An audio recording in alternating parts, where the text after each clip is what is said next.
Magsisilbing host ang Pilipinas sa 2023 Asian Duathlon Championship na idaraos sa New Clark City, Tarlac. Inaasahang darayuhin ito ng ilan sa pinakamakikisig na marathon athletes sa kontinente.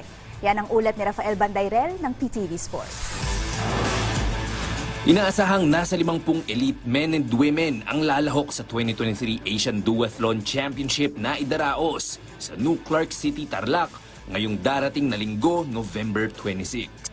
Ito ang kauna-unahang event na pamamahalaan ng Triathlon Philippines o mas kilala sa dati nitong pangalan na Triathlon Association of the Philippines sa ilalim ng bago nitong pamumuno. Kabilang si two-time Southeast Asian Games gold medalist John Chicano sa mga atletang magsisilbing kinatawan ng bansa sa naturang kompetisyon.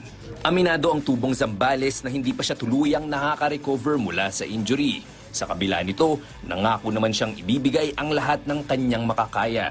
Sabi ko siguro na hindi pa 100%. Pero ayun, nandun pa rin yung pagiging competitiveness natin.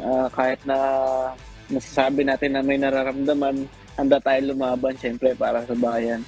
At gagawin ko po yung makakaya ko talaga ditong weekend. Para naman kay Tri-Phil Head Coach Melvin Fausto, napakagandang oportunidad na makapag-host ang Pilipinas ng ganito kalaking event sa development ng mga nangangarap mapabahagi ng national team.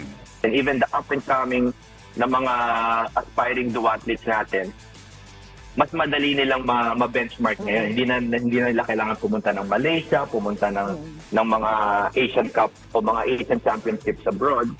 Dapat i-take na nila na opportunity na maka-join po sila rito. Kaya yung mga aspiring national team duathletes, maganda nilang ma-experience itong mapanood nila or makalaro sila better. Nauna rito, nangako ang bagong pangulo ng Tri-Phil na si Ramon Marchan na mas marami pang events ang maaasahan ng Pinoy marathon athlete sa ilalim ng kanyang pamumuno.